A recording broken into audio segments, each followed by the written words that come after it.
नमस्कार। मीन राशि पर विस्तार से बड़े महत्वपूर्ण ग्रहों की चर्चा इसलिए होगी क्योंकि मीन राशि को इस महीने के मध्याह्न तक या उसके बाद भी किन समीकरण का सामना करना पड़ेगा और वो आपके लिए बहुत सकारात्मक होंगे या नकारात्मक, इस बात को तो आप सुनेंगे ही। लेकिन फिलहाल मैं थोड़ा सा ये उल्लेख करना चाहूंगा कि आपके अष्टम भाव में जो इस समय सूर्य चल रहा है, उसके प्रकोप से, उसके त्रास और उसके द्वारा उत्पन्न साइड इफेक्ट, क्योंकि उस पर नीच राशि में बैठे हुए मंगल की नीच राशि में बैठे हुए सूर्य पर दृष्टि है, जिन दोनों को ही आपकी राशि का और आपके लगन का स्वामी बृहस्पति नहीं देख रहा है। ये हमारा विषय है, ये फाउंडेशन है। लेकिन अब शुरुआत करते हैं। पिलर ऑफ स्ट्रेंथ, शक्ति का स्तंभ कहे जाने वाला मीन राशि का जो प्रभुत्व है, स्वामित्व है, क्योंकि ये भगवान से जुड़ी हुई राशि है, भगवान विष्णु से जुड़ी हुई राशि है, इसका स्वामी बृहस्पति भी है।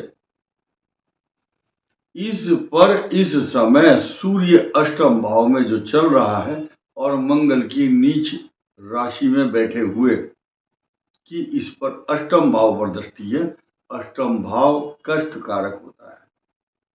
कष्ट भाव का स्वामी है, आयु का स्वामी है, नौका यात्रा करने की जो स्थिति है वो भी हम इस भाव से देखते हैं। गड़े हुए धन को देखते हैं तथा आपके नाभि से नीचे के जो रोग हैं, लार्ज इंटेस्टाइनल प्रॉब्लम अगर है या प्रोस्टेट से रिलेटेड समस्या है, उसका कारक भी यही भाव है, यहीं से देखा जाएगा।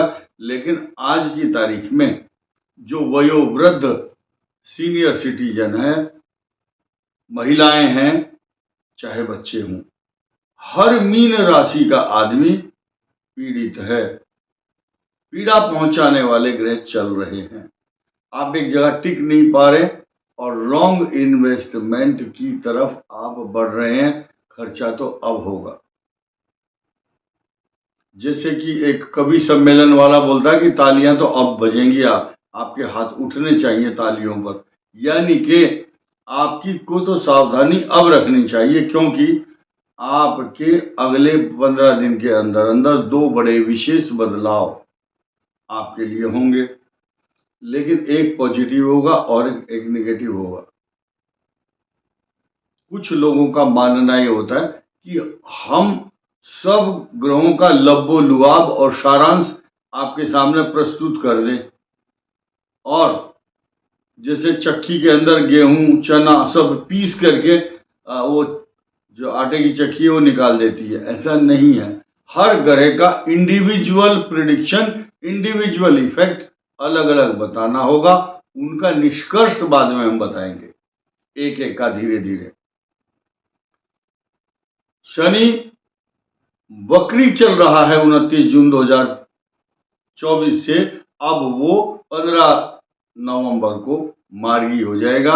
आपके 12th हाउस का लॉर्ड है, मीन राशि, मीन लगन का। याद रखिए, इंक्लूड कर रहे हैं हम मीन लग्न और मीन राशि। 12वां जब वो गोचर में मार्गी होगा तो मंगल नीच राशि में बैठकर आपका जो पंचम भाव है वहां पर बैठे हुए मंगल की पूर्ण दृष्टि द्वादश भाव पर होगी। अब तक आपकी चोरी और नुकसान नहीं हुआ है तो आपको अपने पैसे पर कंट्रोल करना है। हर व्यक्ति बिजनेस से जुड़े हुए मामलों में जो भी आप जिसके साथ भी डील होती है आपकी, वो आपको ठगेगा 100%। आप ठगे जाओगे। इतना साफ प्रिडिक्शन आपको कहाँ मिलेगा।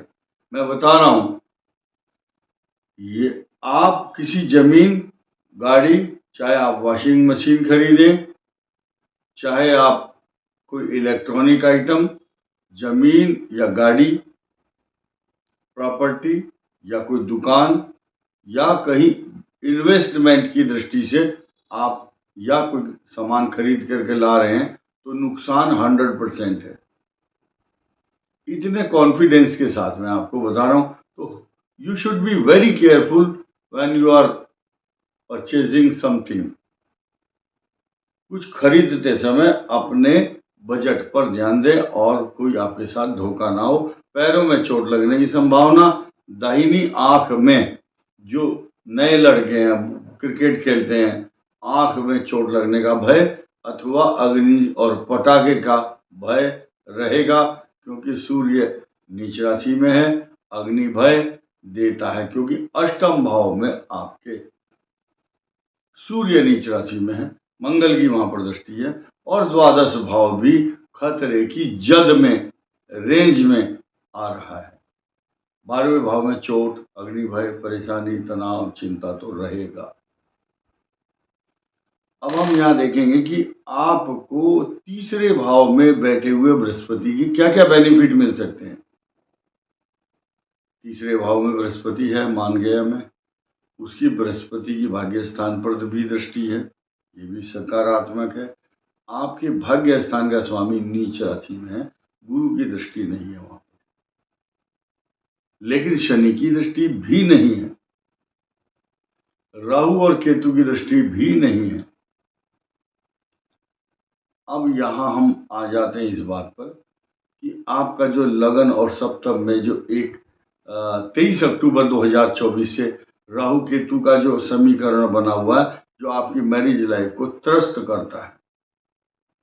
अगर बहुत बड़ी खराब सिचुएशन अब तक नहीं आई है राहु केतु के कारण मीन और कन्या राशि के लिए, मीन राशि मीन लगन को इस टाइम पीड़ा देने वाला जो केतु है वो अलगाववाद कराता है, डिटैचमेंट, पति पत्नी के बीच में विग्रह, तलाक की संभावना। और ऐसी स्थिति में जब मंगल की दृष्टि, क्योंकि मंगल इस समय ट्रांजिट कर रहा है कहाँ, शनि के नक्षत्र पर, अब उसकी दृष्टि होगी आपके 12th हाउस, मंगल की दृष्टि होगी जहां शनि बैठा है। ऐसी स्थिति में आपको फॉल्स एलिगेशन, बिना बात कोई बुलाएगा कि आ जाओ हमारे इस झगड़े में बीच में गवाही दो, या आपका समय खराब होगा, आप गुड फेथ में अपनी प्रशंसा पाने के लिए कि मैं बहुत अच्छा आदमी हूं, तुम्हारा फैसला कराता हूं, बिना बात आप फंस जाओगे। तो ऐसे ऐसे मामलों में आपको इन्वॉल्व नहीं होना। कुछ लोग आपका फोटो खींच करके या आवाज रिकॉर्ड करके आपको मोबाइल के द्वारा षड्यंत्र करेंगे। कहीं मंदिर में आप जाएंगे, आपकी चप्पल और जूता भी चोरी हो सकता है, ऐसा 7:30 में होता है। और कई बार आपका जो सामान गुम हो जाएगा। स्त्रियां, महिलाएं हैं तो उनका पर्स या कोई सोने की चांदी का आइटम, और पुरुष हो चाहे स्त्रियां, मोबाइल जरूर गुम होगा।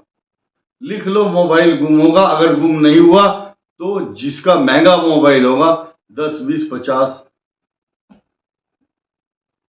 या कुछ ना कुछ तो पैसा उसके ऊपर खर्च होगा, हाथ से छूट जाएगा, गिर जाएगा फर्श पर।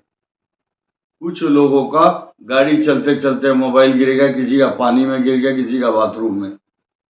मोबाइल से जुड़ी हुई समस्याओं पर खास ध्यान देना है। और घड़ी हो, चाहे आपकी चैन हो, चाहे माला हो, इन पर नुकसान की संभावना, आप रख करके भूल जाएंगे, फिर परेशान होंगे। तो ये चीज ध्यान देने की है। और मीन राशि को का जो विशेष मंत्र है वो क्या है? ओम नमो भगवते वासुदेवाय, हनुमान चालीसा का पाठ। और उसमें ना एक शब्द बाद में बार बार बोलना है, अगर आप बोल सकते तो। सब सुख लहही तुम्हारी सरना, तुम रक्षक काहू को डरना। आपन तेज संभारो आपे, तीनों लोग हाँकते कांपे। बहुत सारी चौपाई है और ये तुलसीदास जी ने हनुमान जी की प्रेरणा से रचना की। भूत पिशाच निकट नहीं आवे, संकट कटे मिटे सब पीरा। नासे रोग हरे सब। ऐसे ऐसे शब्द हैं जो आपकी रक्षा के लिए। इस वीडियो में इतना ही। नमस्कार।